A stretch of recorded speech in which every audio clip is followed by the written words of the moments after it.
Avec l'impact des réseaux sociaux, on peut réussir sur les réseaux sociaux, tout comme on peut échouer sur les réseaux sociaux. C'est quelque chose de très pratique et des millions de personnes réussissent à créer une image et à faire passer des messages par le pont et par le biais des réseaux sociaux.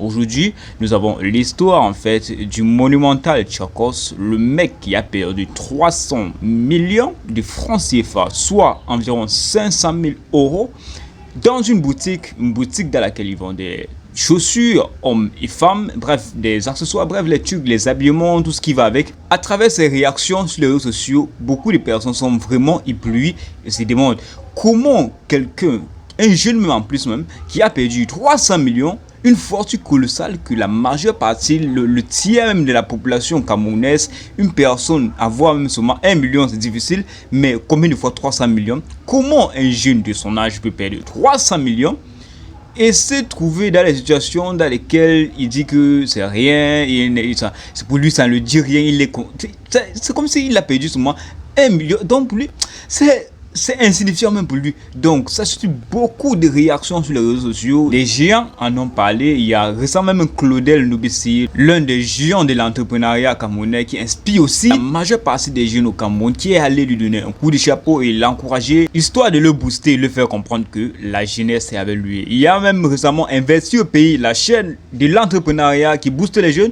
qui a aussi parlé de lui. Donc c'est vraiment monumental. Comment un jeune peut perdre 300 millions et faire comme s'il n'y avait rien? Même moi, il y a des grands géants là qui sont vraiment dépassés.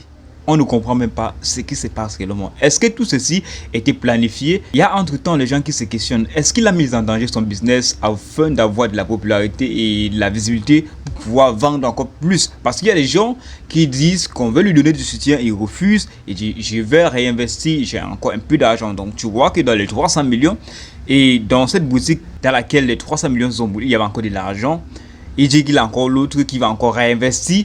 Donc tout ce qu'il demande, tout son soutien qu'il veut, c'est juste les achats venant des gens qui le suivent. Bref, il veut seulement que les gens viennent acheter chez lui pour pouvoir le remonter et le faire regagner encore la pente. C'est vraiment quelque chose d'incroyable. Moi, je suis en mode, qu'est-ce qui se passe en fait?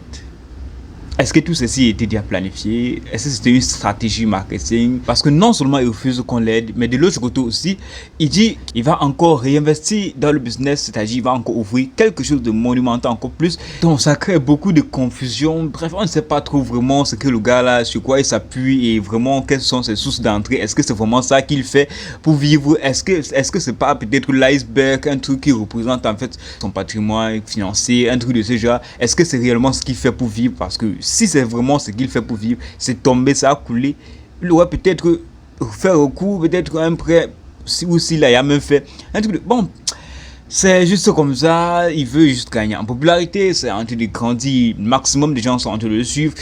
Vous, par contre, dites-moi ce que vous en pensez de cette affaire, si vous êtes peut-être tombé sur cette affaire, dites-moi ce que vous en pensez. Moi, je reviens dans une prochaine vidéo, les gars. Inches.